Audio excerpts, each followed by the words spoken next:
Thank you to my amazing Patreons for believing in me and making it possible for me to continue creating content.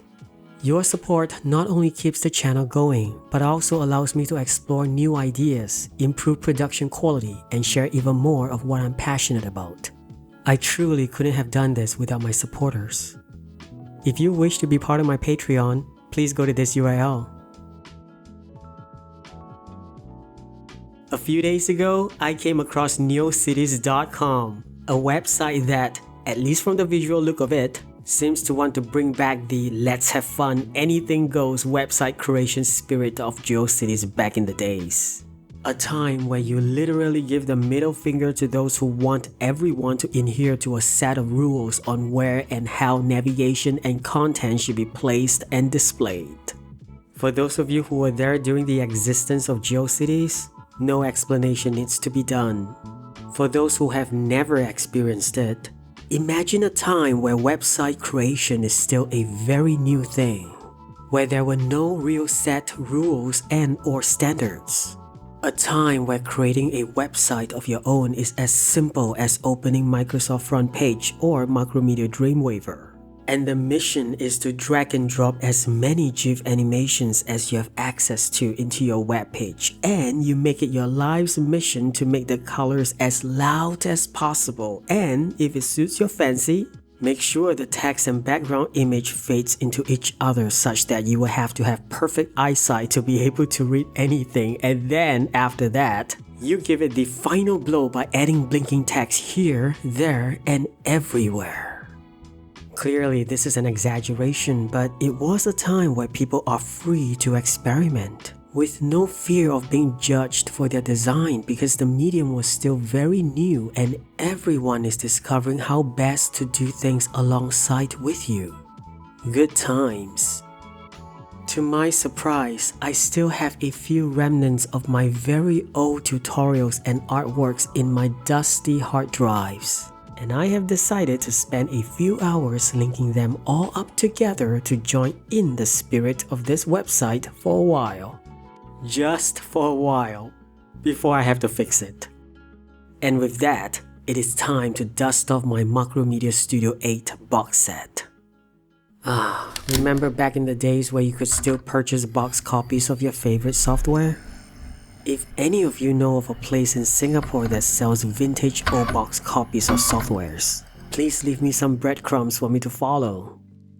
I'm just gonna pick a built-in template.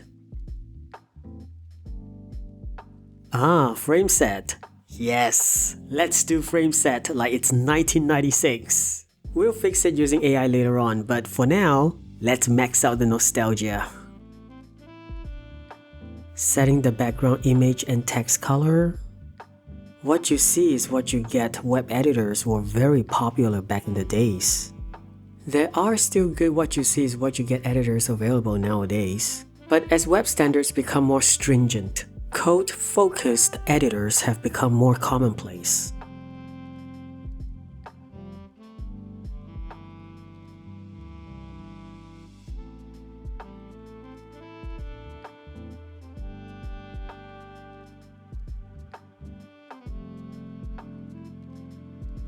Adding in the sections of the site to link to.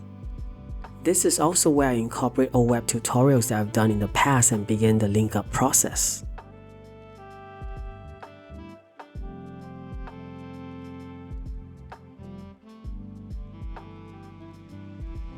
Just select the text and press a button to link it to another page.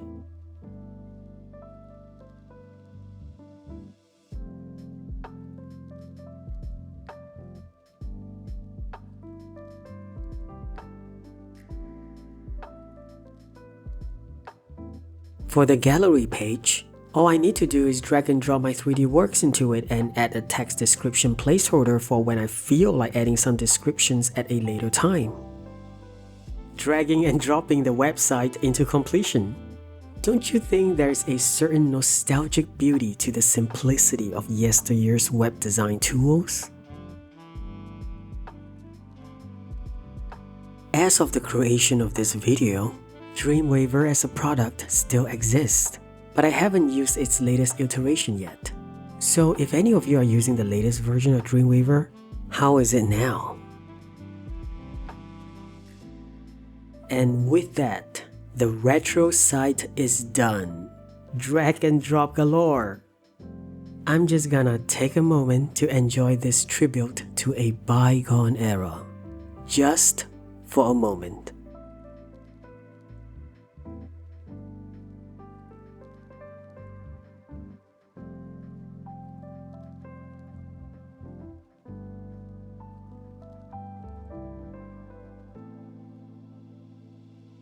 I just want to point out that I personally find using frame sets during prototyping really useful because you only need to change a section once and see the change propagate throughout all sections, which is especially useful during the early stages of web design when there are many changes before the design settles down. However, it's understandable why frame sets have to be deprecated since they can cause issues with search engines.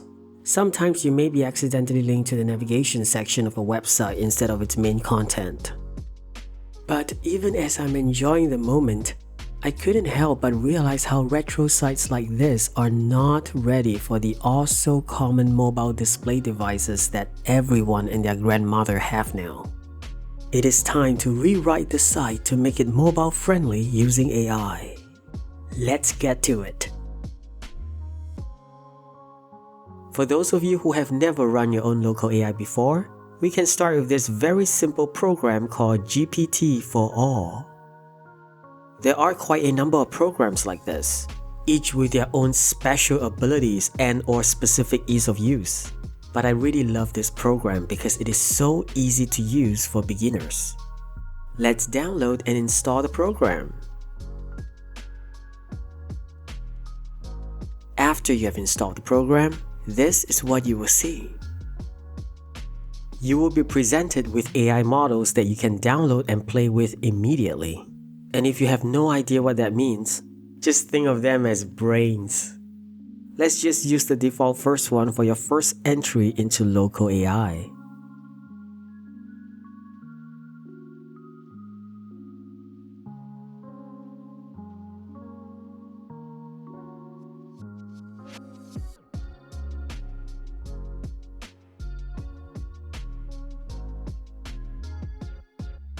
After you've downloaded 1, 2, or as many models as you want, you can select them from the drop-down list here.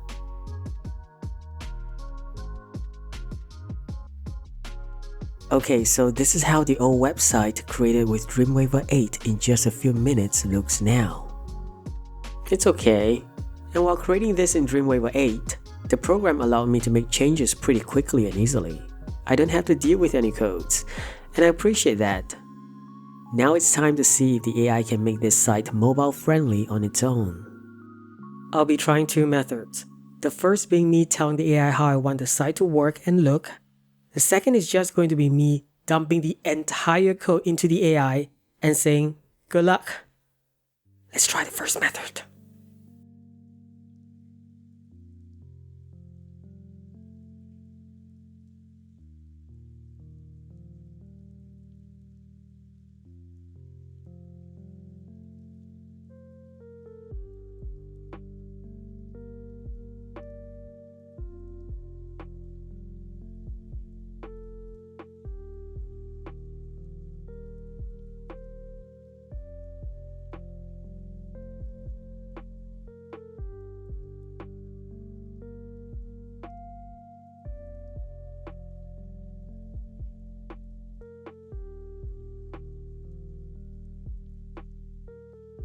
Press this button to start.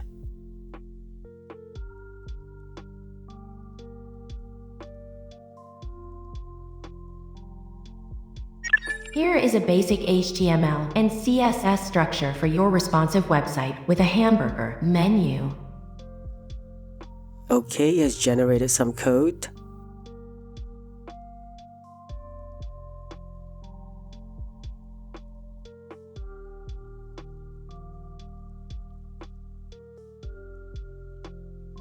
Let's copy the codes and test it out.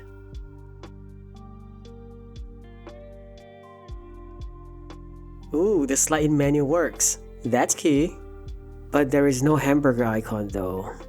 So that's a minor fail, but not too bad. Okay, let's try again, but let's use Bootstrap this time.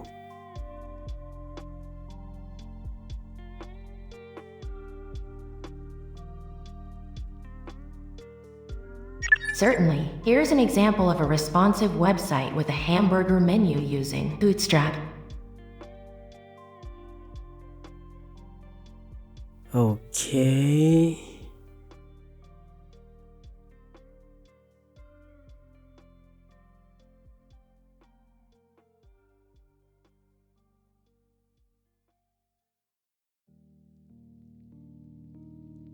This code includes a basic HTML structure, Bootstrap CSS, and JavaScript for the hamburger menu, a responsive layout. The JavaScript to handle sliding panels included using jQuery. So, the version of Bootstrap the AI is showing me here uses jQuery. The newer versions of Bootstrap no longer use jQuery. So, well, since this version uses jQuery, might as well just use jQuery, right? Let's give this Bootstrap version a go. Okay, we have the hamburger icon. That's good. The menu doesn't retract though. Okay. So the first try gives us a working sliding panel with no hamburger icon. The second try gives us the hamburger icon with a failed sliding panel. Let's try one more time. And since the AI brought up jQuery usage, let's go along that route and see what happens.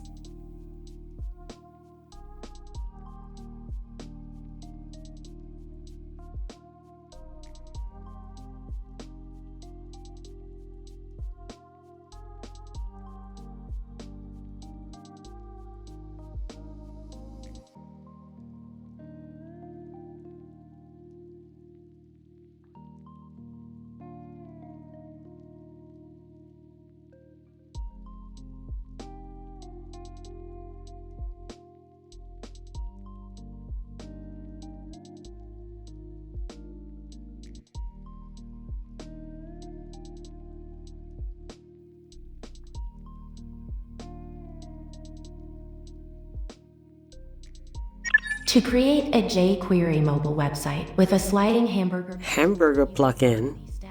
Is that a thing? Alright, I'll just let it continue.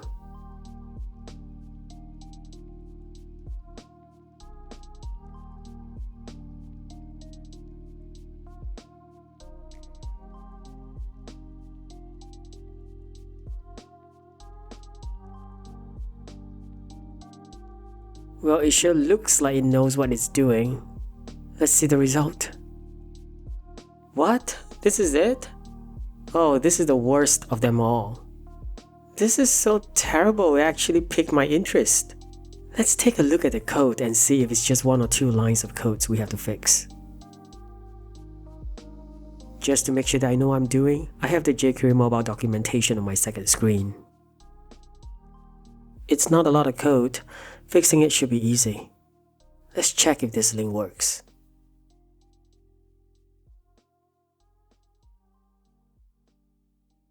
Okay. Oh, it left out one of the most important lines for mobile responsive sites. This is strange, because I didn't think it left it out for the other two tries. It all felt a bit random, I must say.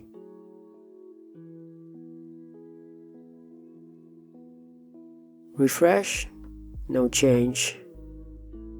Okay, according to the documentation, you need this for the hamburger icon, and the other one is to be able to use jQuery itself.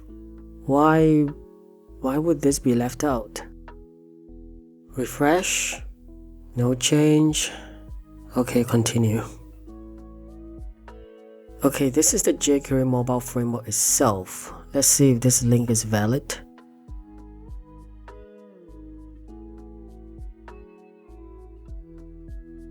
Nope. Oh man, the URL looks so legit though. I'll put the link to it later. What is this hamburger.css thing?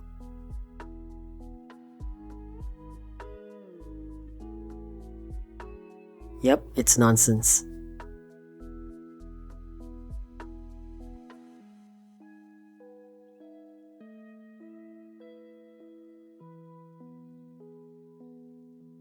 What about this one? What is this?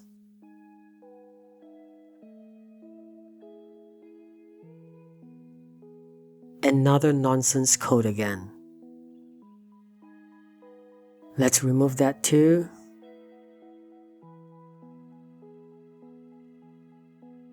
It will make no difference, but let's rename this to block.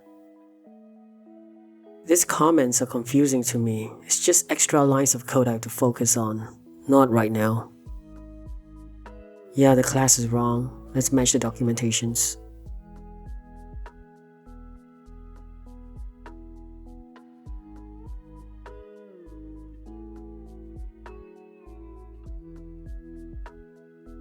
Refresh.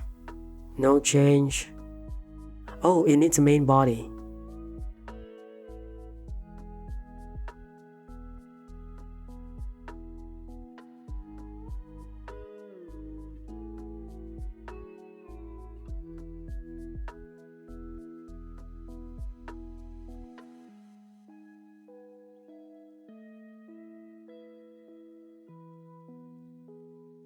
Refresh.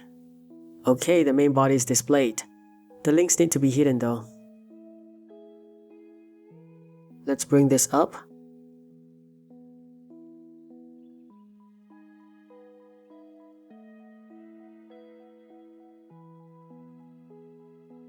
The data row is wrong. Let's correct it. There is no need for a class here unless multiple pages are sharing the same panel.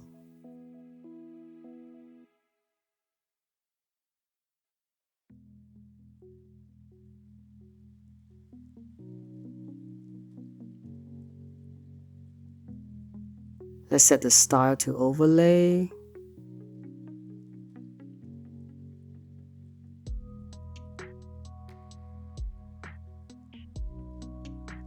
That's not necessary.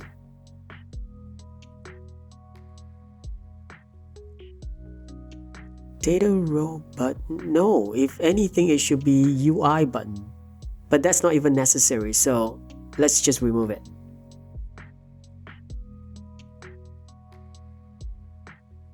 This is an external link, so we need to disable the Ajax here. Refresh.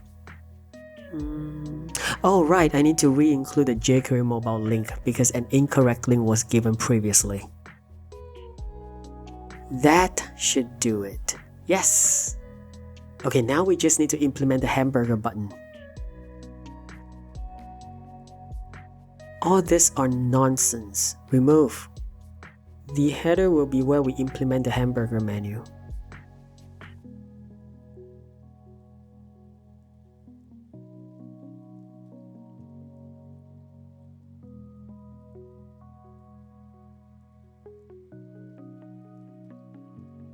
Okay, the slide in menu is working. Now I just need to finish off the rest of the magic spell.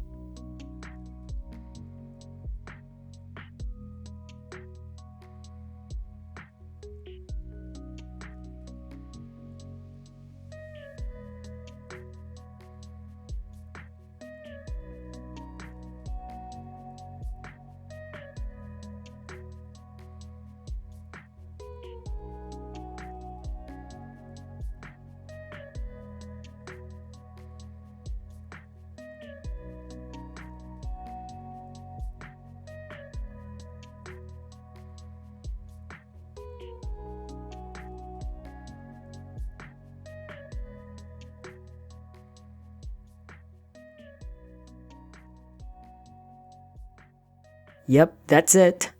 The base UI is fully functional now.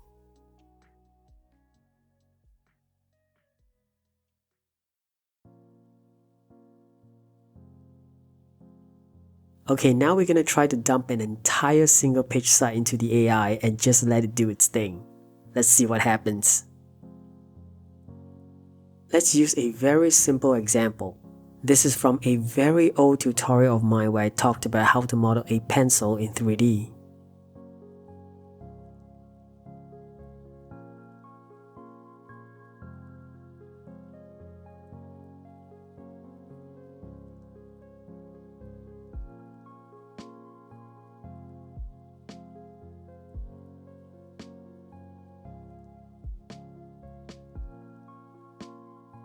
It is non-responsive to changes in display sizes, and that's just not going to fly on today's mobile devices.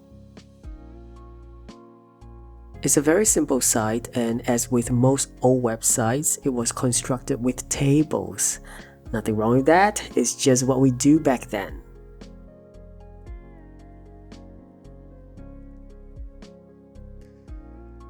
Let's copy and paste the entire code into GPT-4All and see if it can save the site all on its own.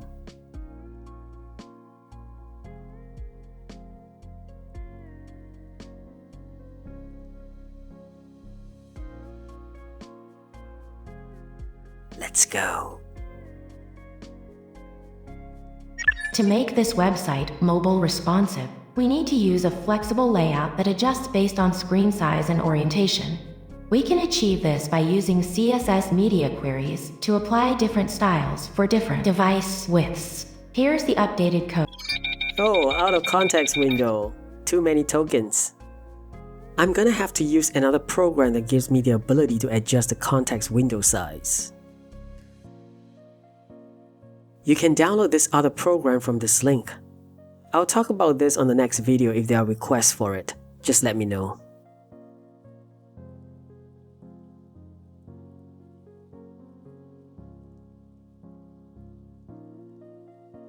Alright, now that I've dumped it all in, let's go. To make the given HTML code for an old website mobile responsive, we need to add media queries and adjust the layout and styles for different screen sizes. Here's an updated version of the code that should be more friendly for mobile devices. It should be noted that I'm using the same brain that we previously downloaded into GPT-4All. They are both using the same brain. Alright, let's test it out. This is the old website and this is the AI's version. As mentioned, the old site doesn't respond to screen size changes.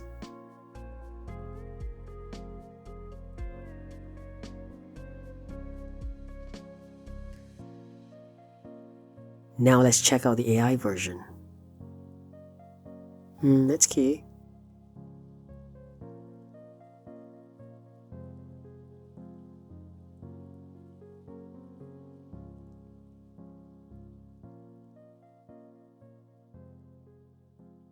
So this is how my website currently looks with all the new modifications.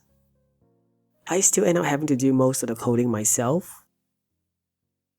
My opinion is AI is really useful to correct bits and snippets of codes, but the idea of it being able to pull through a complete project from start to finish is a little too far-fetched for me to believe at the moment. But AI is only getting better, so it might be that it will be the case someday. The video is done, but feel free to stay for a while to enjoy how the new responsive site looks. This is Bracercom, and I will see you on the next video.